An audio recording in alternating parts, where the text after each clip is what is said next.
پہلے میرے بچے میرا ریفرنس دیتے تھے کہ میں افضل کا بیٹا ہوں، اور آج مجھے بہت سی جگہوں پر یہ بتانا پڑتا ہے کہ میں سعد کا فادر ہوں یا سرمد یا سارم افضل کا والد ہوں۔ یہی ردم ہے اور اسی تال ترتیب کو زندگی کہتے ہیں۔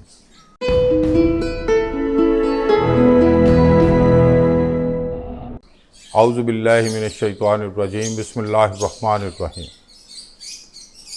آج ہم بات کریں گے ردم پر۔ دنیا میں کوئی بھی چیز ایسی نہیں جو بغیر ردم کے ہو۔ ردم اس ترتیب کو کہتے ہیں جو کسی بھی چیز میں، کسی بھی کام میں سلیقہ پیدا کر دے، اس کام کو ترتیب دے دے۔ ابھی رمضان شروع ہوا تھا تو عبادت کا ردم تمام مسلمانوں میں بڑا زور و شور سے شروع ہو گیا تھا۔ جیسے ہی 27ویں رمضان گزری، یہ ردم بھی ٹوٹ گیا۔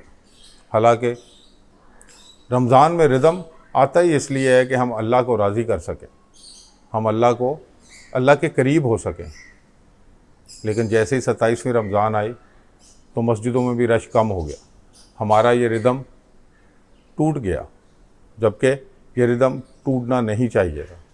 جس سے اللہ راضی ہو اس ردم کو تو کبھی بھی نہیں ٹوٹنا چاہیے، یہ ہمیں ہمیشہ کے لیے اپنی زندگی کا حصہ بنانا چاہیے۔ اس کائنات کا قائم رہنا بھی ایک ردم ہی کی نشانی ہے۔ جب انسان کسی سے بات کرتا ہے اور وہ ردم میں نہ ہو تو وہ اپنا پن کھو دیتی ہے، نہ تو وہ کسی کو سمجھ میں آتی ہے اور نہ ہی کوئی اسے سمجھنا چاہتا ہے، اور کوئی بھی اسے دلچسپی سے سنتا بھی نہیں ہے، بلکہ کوئی اسے توجہ سے سن ہی نہیں سکتا۔ اگر آپ کسی کو کچھ برا کہتے ہیں یا کسی پر غصہ کرتے ہیں تو اس کا ردم کیا ہوگا؟ جس کو آپ نے برا کہا یا جس پر آپ نے غصہ کیا، وہ آپ کے پاس سے جب گیا تو آپ کے لیے ایک نیگیٹو انرجی کا ردم بناتا چلا گیا۔ وہ جتنے گھنٹے اس بات کو بھولا نہیں اور آپ کے غصے کو بھولا نہیں، آپ نے جو اسے برا بھلا کہا اس کو بھولا نہیں، اس نے نیگیٹو انرجی کا ردم آپ کی طرف بنا کے رکھا۔ اس دوران اس کو جو کوئی بھی ملنے آیا، جو بھی اس کے پاس آیا، اس نے پوچھا کہ بھائی تم کیوں اداس ہو؟ تو اس نے بتایا کہ مجھے فلاں شخص نے برا کہا ہے یا غصہ کیا ہے مجھ پر، یا مجھ پر ناجائز کہا ہے یا جائز کہا ہے۔ لیکن ان سب نے بھی اس کے ساتھ مل کر آپ کی طرف نیگیٹو انرجی کا ایک ردم قائم کر دیا۔ اس ردم کے اس تسلسل کو پازیٹیو بھی بنایا جا سکتا ہے اپنے لیے۔ غصہ نہ کر کے، کسی کو بھی ایسی بات نہ کر کے جس سے وہ آپ کے بارے میں برا سوچے یا آپ کی بات اس کو ہرٹ کرے۔ جو بھی آپ کو ملے یا آپ کے ملنے والوں کو ملے، اس کی طرف سے پازیٹیو انرجی آپ کی طرف ٹرانسفر ہونی چاہیے۔ آپ کے ملنے والا جس کو بھی ملے وہ آپ کے لیے پازیٹیو بات کرے، اور اس طرح ایک پازیٹیو انرجی کا ردم بھی آپ اپنی طرف قائم کر سکتے ہیں، جو آپ کی روح، آپ کی سول کی طاقت ہوتا ہے۔ عادت بھی ایک ردم ہے، اس کو بدلنے کے لیے بس کچھ دن توجہ کی ضرورت ہے۔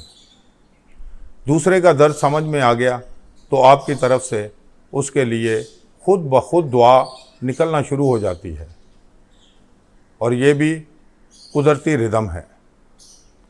اور اب اس کی تکلیف جس سے بھی آپ شیئر کرتے ہیں، جب بھی آپ کسی کو بتاتے ہیں کہ فلاں بندہ پریشان ہے، اگر اس کو بھی اس کی بات سمجھ آ گئی کہ واقعی وہ پریشان ہے، تو وہ بھی اپنی طرف سے ایک پازیٹیو انرجی اس کی طرف بھیجنا شروع کر دیتا ہے۔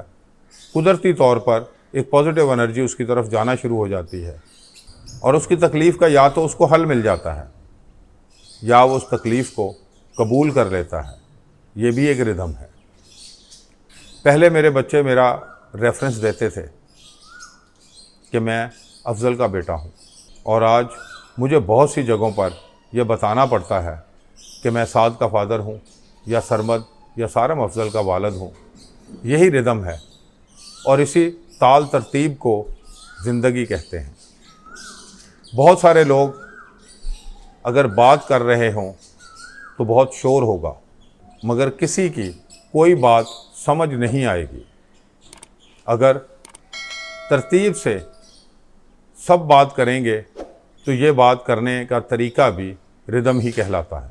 جنگ کے میدان میں کبھی ردم نہیں بن پاتا، بلکہ جہاں بھی جان کی حفاظت ضروری ہو اکثر ردم نہیں رہتا، ردم ٹوٹ جاتا ہے۔ مگر فوجی ٹریننگ ہمیشہ آپ کو ردم میں نظر آئے گی۔ ان کی پریڈ ہو یا ان کی موومنٹ کبھی بھی ردم کے بغیر نہیں ہوتی۔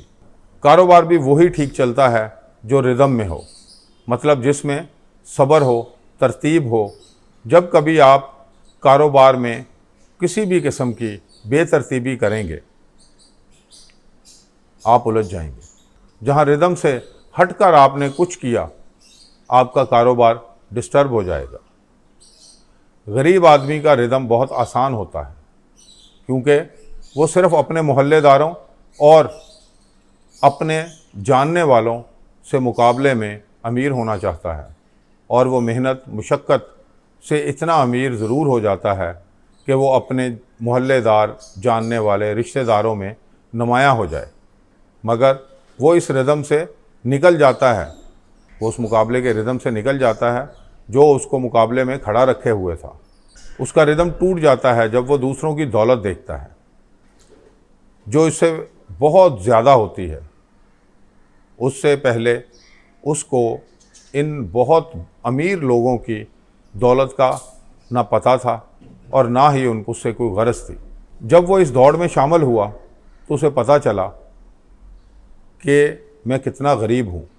وہ اپنے آپ کو بہت غریب سمجھنے لگتا ہے کیونکہ اب وہ جن سے دولت کا مقابلہ کرتا ہے وہاں تو اس کی حیثیت بالکل نظر ہی نہیں آتی۔ اب اس کو مقابلے میں ملک ریاض، میاں منشا، جہانگیر ترین اور بل گیٹ جیسی شخصیات مقابلے کے لیے کھڑی نظر آتی ہیں، تو اس کا وہ ردم بھی ٹوٹ جاتا ہے جس کے لیے وہ محنت کر رہا تھا۔ زندگی کا اصل ردم تسلیم و رضا ہے۔ جہاں مقابلہ ہو وہیں ردم ٹوٹ جاتا ہے۔ کبھی بھی اپنے آپ کو مقابلے کے لیے کھڑا نہ کرو۔ جب بھی آپ مقابلہ کریں گے آپ کا ردم ٹوٹ جائے گا، آپ کی زندگی الجھ جائے گی، آپ اسی مقابلے کے پیچھے رہیں گے، اور یہ مقابلہ کبھی بھی آپ کو ردم میں نہیں رہنے دیتا۔ ایک آپ کو شعر سناتا ہوں اور اس بات کو ختم کرتے ہیں۔ روح کے تار چھیڑنے ہوں گے، روح کے تار چھیڑنے ہوں گے، عشق دھیمے سروں کا راگ نہیں۔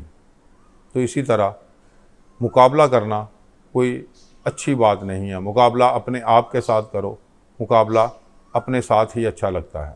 دوسروں کا مقابلہ آپ کی زندگی کو بھی ڈسٹرب کر دیتا ہے اور ردم کو بھی۔ یہ تھا آج کا خیال یار۔ وآخر دعوانا ان الحمد للہ رب العالمین۔